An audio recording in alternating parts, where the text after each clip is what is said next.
ಕೊಲೆ, ಕೇಸು, ಜೈಲು, ಬೇಲು ಇಷ್ಟೆಲ್ಲ ಆದ ಬಳಿಕವಾದರೂ ಸುಮ್ಮನಾಗಬೇಕಾಗಿತ್ತು ಯೋಗೀಶ್ ಗೌಡ, ಗುರುನಾಥ್ ಗೌಡ. ದೌರ್ಜನ್ಯ, ದಬ್ಬಾಳಿಕೆಯ ಆರೋಪಕ್ಕೆ ಒಳಗಾಗ್ತಾರೆ. ಈ ಮಾತಿಗೆ ಸ್ವತಃ ಗುರುನಾಥ್ ಗೌಡರ ಸಹೋದರಿಯೇ ಹೇಳ್ತಾರೆ ನೋಡಿ.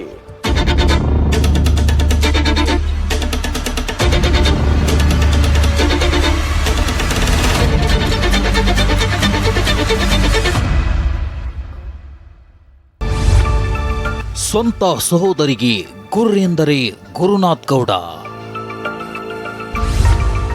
ತನ್ನ ಮೇಲಿನ ಆರೋಪಗಳಿಗೆ ಗುರುನಾಥ್ ಗೌಡ ಹೇಳೋದೇನು? ಟಾರ್ಚರ್ ಕೊಡತ್ತಾರ ಸರ್ ನಮಗವ್ರು. ಇಲ್ಲ ಸರ್ ನಾವು ಮಾಡಿದ್ರೆ ನಮಗೆ ತ್ರಾಸ ಮಾಡ್ಕೊಡಕತ್ತಾರ ಸರ್ ಅವ್ರು.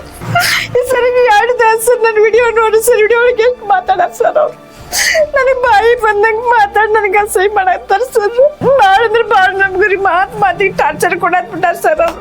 ಹೀಗೆ ಪಬ್ಲಿಕ್ ನೆಕ್ಸ್ಟ್ ಕ್ಯಾಮ್ರಾ ಮುಂದೆ ನಿಂತು ಕಣ್ಣೀರು ಹಾಕ್ತಿರೋದು ಬೇರೆ ಯಾರೂ ಅಲ್ಲ, ಇದೇ ಯೋಗೀಶ್ ಗೌಡ ಮತ್ತು ಗುರುನಾಥ್ ಗೌಡ ಅವರ ಸ್ವಂತ ಸಹೋದರಿ. ಅಂದ್ರೆ ನೀವು ನಂಬಲೇಬೇಕು. ಹೆಸರು ಅಕ್ಕಮಾದೇವಿ ಉರ್ಫ್ ಅಕ್ಕಮ್ಮ. ತಂಗಿಯ ಕಣ್ಣೀರು ಒರೆಸಬೇಕಾದ ಅಣ್ಣನೇ ತಂಗಿಗೆ ಟಾರ್ಚರ್ ಕೊಟ್ಟು ಕಣ್ಣೀರು ಬರಿಸಿದರೆ ಹೇಗಾಗ್ಬೇಡ. ಸರಿ ನಮ್ಗೆ ಅಕ್ಕಂಗಾರ ಕೊಡಿ, ಯಾರು ಕೊಡಿ ಸರಿ ಇಲ್ರಿ ಅವರು. ಉದಯಗೌಡನ ಆಸ್ತಿ ಎಲ್ಲ ತಗೊಂಡು ಸರ್. ನಮ್ಮ ಪರಿಸ್ಥಿತಿ ಬಡತನ ಪರಿಸ್ಥಿತಿ ಐತಪ್ಪ, ನಮ್ಗೇನು ನಿಗೋದಿಲ್ಲ, ನಮ್ಗೆ ಸಹಾಯ ಮಾಡಪ್ಪ, ನಿಮ್ಮ ಸಂಬಂಧ ನಮ್ಮ ಜೀವನ ಹಾಳಾಗಿತ್ತು ಅಂತ ಹೇಳಿದ್ವಿ ಸರ್. ಕೇಳಿಲ್ಲ ಸರ್ ಅವ್ರು. ಕೇಳಿದ್ರೆ ನೀವು ಹೆಂಗಿರ್ತೀವಿ, ನಮ್ಗೆ ತಡೆಯೋದ್ರ ಮನುಷ್ಯ ಆಗೋದಿಲ್ಲ, ಬರೋಬ್ಬರಿ ಆಗೋದಿಲ್ಲ ಅಂತ ನಮ್ಗೆ ತಂಕಿ ಕೊಡ್ತಾರೆ ಸರ್.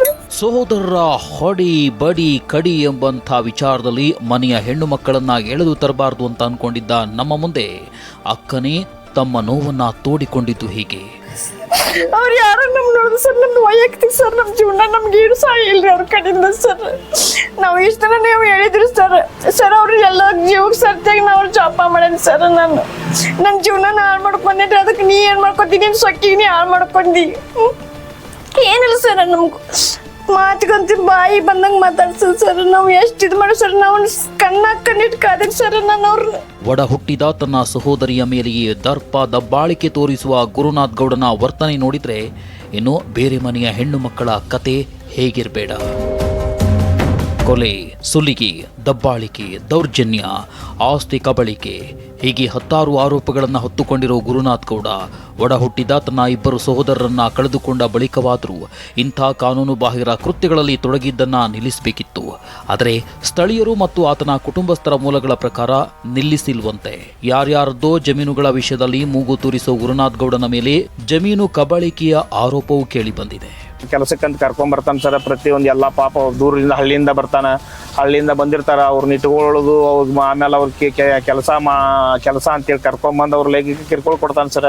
ಇವಾಗ ನಾ ಕೇಳಿಲ್ಲ ಅಂತಂದ್ರೆ ನೋಡಿ, ಮತ್ತು ನಾ ಅಂಥವ್ರದೇವ್, ನಾವು ಇಂಥವ್ರದೇವ್, ನನ್ನ ಮುಂದೆ ಯಾರು ಬಿಟ್ಟು ನಾ ಎಂತೆಂಥವ್ರನ್ನ ಮಟ್ಟ ಹಾಕೇವಿ ಅಂತೇಳಿ ಅವ್ರಿಗೆ ಹೆದರಿಕೆ ಕೊಡೋದು, ಅವ್ರನ್ನ ಪಾಪ ಶೀಲಾಹರಣ ಮಾಡಿಸೋದು, ಆಮೇಲೆ ಕಳಿಸೋದು ಸರ್. ಈ ಒಂದು ಕೆಲಸನೂ ಮಾಡ್ತಾನೆ ಸರ್. ಪ್ರತಿಯೊಂದು ಈಗ 4-5 ಹೊಲಗಳು ಆಯ್ತು ಸರ್. ನಮ್ಮ ಹೆಬ್ಬಳ್ಳಿ ಮತ್ತು ಶಿವಳ್ಳಿ ಮತ್ತು ಮಾರಡಿಗೆ ಭಾಗದೊಳಗೆ ಎಲ್ಲ ಹೋಗೋದು. ಯಾವ್ದಾರ ಅಂದ್ರೆ ಗಂಡ ಅಣ್ಣ ತಮ್ಮ ಜಗಳಿದ್ದು ಅಂದ್ರೆ ಒಂದು ಕಡೆ ಹೋಗೋದು, ಕಬ್ಜಾ ತಗೊಳ್ಳೋದು, ಒಂದು ಬಿತ್ಕೊಂಡ್ ಬಂದ್ಬಿಡೋದು, ಕೇಳಕ್ ಬಂದ್ಮೇಲೆ ಹೊಡೆದ್ ಬಿಡೋದು. ಆಮೇಲೆ ಅವ್ರಿಗೆ ಯಾಕಂದ್ರೆ ರಾಜಕೀಯ ಒಂದು ಸಪೋರ್ಟ್ನು ಭಾಳ ಆಗಿಬಿಡೈತಿ ಸರ್ ಇದಕ್ಕೆ. ಅದಕ್ಕೊಂದು CBI ಅವ್ರದ್ದು ಅವರು ಹೆದರಿಕೆ ಹೇಳ್ತಾನೆ, ಪಾಪ ಮಂದಿ ಹೆದರಿ ಬಿಡ್ತಾರೆ. ಹಿಂಗೆ ಮಾಡ್ಕೊಂತ ಭಾಳ ಒಂದು ಕಬ್ಜಾ ಹೊಡೆದಾರ ಸರ್. ಇನ್ನು ಈ ಎಲ್ಲ ಆರೋಪಗಳ ಕುರಿತು ಪಬ್ಲಿಕ್ ನೆಕ್ಸ್ಟ್ ಸ್ವತಃ ಗುರುನಾಥ್ ಗೌಡನನ್ನೇ ಕೇಳಿದಾಗ ಆತ ಹೇಳೋದು ಹೀಗೆ. ಯಾವ ಆರೋಪ ಕೇಳಿ ಬಂದ್ರಿ? ಹೆಣ್ಮಕ್ಳ ಮೇಲೆ ದಬ್ಬಾಳಿಕೆ ಮಾಡ್ತಾರೆ, ಹೊಲದಲ್ಲಿ ಗಲಾಟೆ ಮಾಡ್ತಾರೆ, ಕೈ ಮಾಡ್ತಾರೆ, ಈಗೆಲ್ಲ ವಿಡಿಯೋಗಳು ಹರಿದಾಡ್ತಾ ಇದಾವೆ, ಜನ ಮಾತಾಡ್ತಾ ಇದಾರೆ ನಿಮ್ ಬಗ್ಗೆ. ನಿಮ್ ಬೆನ್ನಿಂದೆ ಯಾವ ಇದ್ರ ಮ್ಯಾಗ ದಬ್ಬಾಳಿಕೆ ಅಂತ ನಾವು ಯಾವ್ದನ್ನು ಮಾಡಿಲ್ರಿ. ನಾವು ನಿಯತ್ಲಿಂದ ಹೊಲಗಳು ಮಾಡ್ಕೊಂತ ಬಂದೇವಿ. ಅವರು ಅದನ್ನ ನೀವು ಏನು ಕೋರ್ಟ್ನಾಗ ಐತಿ ಅದನ್ನ ಮಾಡ್ರಿ ಅಂತ ಇಷ್ಟ ಹೇಳಿ. ದಬ್ಬಾಳಿಕೆ ಅಂತ ಯಾರ ಮೇಲೂ ಮಾಡಿಲ್ಲ. ಆ ದಬ್ಬಾಳಿಕೆ ಮಾಡಿದ ವಿಡಿಯೋ ಯಾರು ಅಂತಿಕ್ಕಿದೆ ತೋರಿಸ್ರಿ. ಅವ್ರಾಗಲೇ ಹೆಣ್ಮಕ್ಳಾಗ ನಮ್ಮ ಮ್ಯಾಗ ಬಂದು ನಮ್ಮನ್ನ ಎಳೆದಾಡೋ ಟೈಮ್ದಾಗ ಅವರ ವಿಡಿಯೋ ಮಾಡಿ ಮತ್ತೆ ಅದನ್ನ ಇದು ಮಾಡ್ತಾರಂತ ನಾವೇನ್ ಮಾಡೋಕ್ಕಾಗೋದು. ಗುರುನಾಥ್ ಗೌಡ್ರ ಮೇಲೆ ಹಿಂದಿನ ಕೇಸ್ಗಳು ಎಲ್ಲ ಇದಾವೆ. ಅವು ಏನಾದ್ರು ಹೇಳಕ್ ಇಷ್ಟಪಡ್ತೀರಾ? ಹಿಂದಿನ ಕೇಸ್ನೊಳಗೆ ಯಾವ ಸಾಬೀತು ಅದಾವ್ರಿ? ಯಾವ ಕೇಸ್ ಸಾಬೀತಾಗಿಲ್ಲ ನಮ್ಮ ಮೇಲೆ. ಕೇಸ್ ಡಿಪಾರ್ಟ್ಮೆಂಟ್ದವರು ನಮ್ಮ ಮನ್ಯಾಗ ಕುಂತ್ರು ಕರ್ಕೊಂಡೋಗಿ ಕೇಸ್ ಹಾಕ್ತಿದ್ರು, ಅದನ್ನ ಎದುರಿಸ್ತಿದ್ದೀವಿ ಮತ್ತು ಕೇಸ್ ಮುಗಿಸ್ಕೊಂಡು ಬರ್ತಿದ್ವಿ. ಇದನ್ನ ಬಿಟ್ರೆ ಬೇರೆ ಏನು ಇಲ್ಲ. ತನ್ನ ಮೇಲಿನ ಎಲ್ಲ ಆರೋಪಗಳನ್ನ ನಸುನಗುತ್ತಲೇ ತಳ್ಳಿ ಹಾಕುವ ಗುರುನಾಥ್ ಗೌಡ ಅಂಥಿಂತ ಆಸಾಮಿಯಲ್ಲ ಬಿಡಿ. ಈ ವಿಷಯದಲ್ಲಿ ಇವನೊಬ್ಬ ಪಳಗಿದ ಪಂಟ ಅಂದ್ರೆ ತಪ್ಪಾಗ್ಲಿಕ್ಕಿಲ್ಲ. ಈಗ ಉದಯಗೌಡ್ರ ಹತ್ಯೆ ಕೇಸಿನ ರಿವೆಂಜ್ ತೀರಿಸ್ಕೊಳ್ಳಕ್ಕೆ ಗುರುನಾಥ್ ಗೌಡ್ರು, ಯೋಗೀಶ್ ಗೌಡ್ರು ಒಂದಿಷ್ಟು ಮಾಡಬಾರ್ದ ಕೆಲಸಗಳನ್ನ ಮಾಡಿದ್ರು ಅನ್ನೋಂತ ಆರೋಪ. ಯೋಗೇಶ್ ಗೌಡ್ರು ಗುರುನಾಥ್ ಗೌಡ್ರು ಮಾಡ್ಯಾರ ಅನ್ನಕ್ಕೆ ಅದಕ್ಕೆ ಏನು ದಾಖಲೆಗಳದಾವ? ಗುರುನಾಥ್ ಗೌಡ್ರು ಜೈಲಿಗೆ ಹೋಗಿದ್ರ? ಗುರುನಾಥ್ ಗೌಡ್ರು ಜೈಲಿಗೆ ಹೋಗಿದ್ರಿ.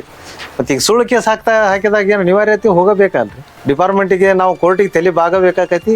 ಕೋರ್ಟಿಗೆ ಹೋಗಿವಿ, ಕೋರ್ಟ್ನೊಳಗೆ ನಾವು ಎದುರಿಸ್ಕೊಂಡು ಅದು ಸುಳ್ಳು ಅಂತ ಇದು ಮಾಡ್ಕೊಂಡು ಬಂದಾಗ ನಾವು ಮತ್ತು ನಾವು ಇದು ಮಾಡ್ಕೊಂಡು ಈ ಭಾಗದಲ್ಲಿ ಇವ್ರು ಡಾನ್ ಆಗ್ತಾ ಇದ್ದಾರೆ, ರೌಡಿ ಶೀಟರ್, ಇವರು ಗೂಂಡಾಗಿರಿ ಮಾಡ್ತಾರೆ ಗುರುನಾಥ್ ಗೌಡ್ರು.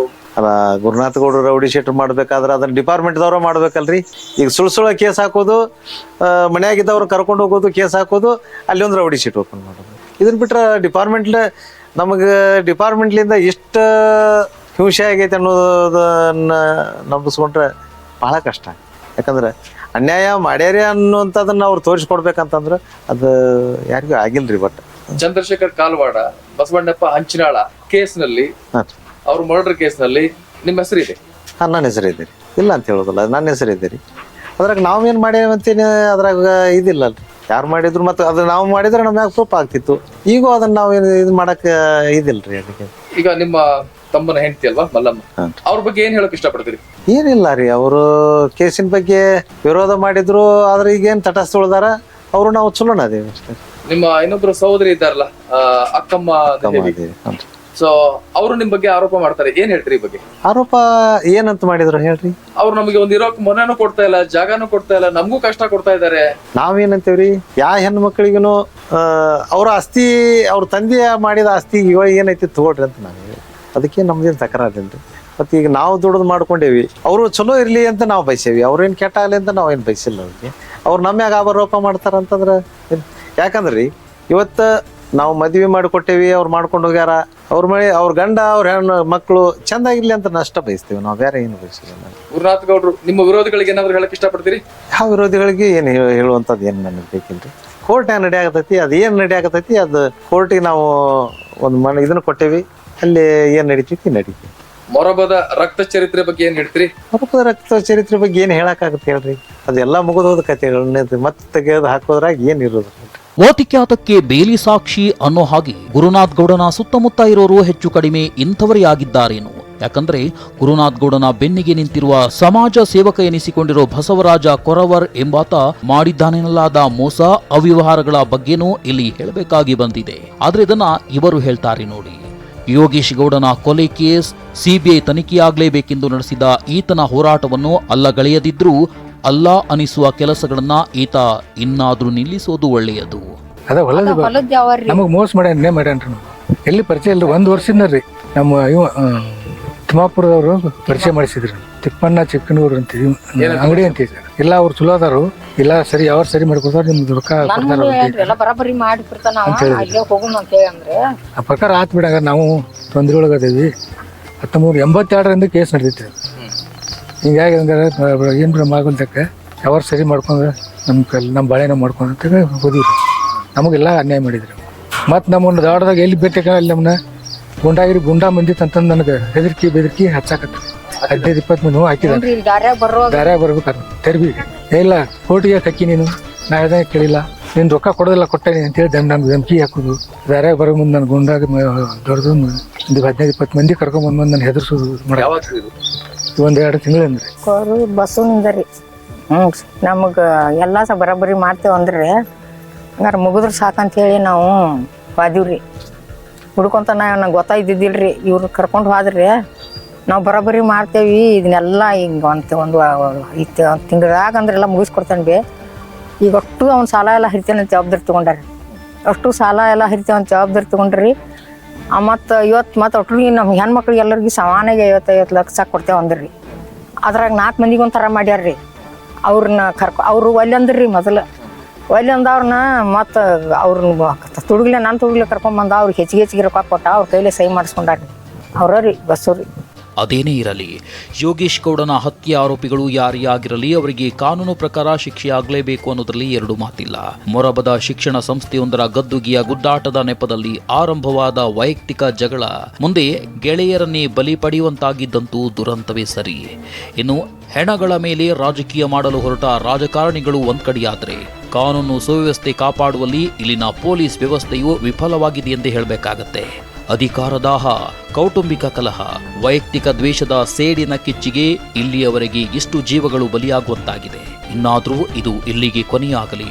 ಮೊರಬದ ರಕ್ತ ಚರಿತ್ರೆ ಮುಂದುವರಿಯದಿರಲಿ. ವೈಯಕ್ತಿಕ ಕಾರಣಕ್ಕೋ, ಕೌಟುಂಬಿಕ ದ್ವೇಷಕ್ಕೋ ಅಥವಾ ರಾಜಕೀಯ ಕಾರಣಕ್ಕೋ ಇಲ್ಲವೇ ಯೋಗೀಶ್ವರ ವಿದ್ಯಾಸಂಸ್ಥೆಯ ಹಿಡಿತವನ್ನ ಸಾಧಿಸುವ ವಿವಾದಕ್ಕಾಗಿಯೋ ಒಟ್ಟಾರೆ 4-6 ಮಂದಿ ಜೀವವನ್ನ ಕಳೆದುಕೊಂಡಿದ್ದಾರೆ. ಅದರಲ್ಲಿ ಯೋಗೀಶ್ ಗೌಡ, ಉದಯಗೌಡರು ಕೂಡ ಸೇರಿದ್ದಾರೆ. ಇನ್ನಾದರೂ ಕೂಡ ಈ ದ್ವೇಷ, ಈ ಕಲಹ ಇಲ್ಲಿಗೆ ನಿಲ್ಲುತ್ತಾ? ಸತ್ತು ಹೋಗಿರುವ ಜೀವಗಳಿಗೆ ನ್ಯಾಯ ಸಿಗುತ್ತಾ ಅನ್ನೋದು ನಮ್ಮ ಪ್ರಶ್ನೆಯಾಗಿದೆ. ಇದಾಗಿತ್ತು ಈ ಹೊತ್ತಿನ ಕ್ರೈಮ್ ಹಿಸ್ಟರಿ.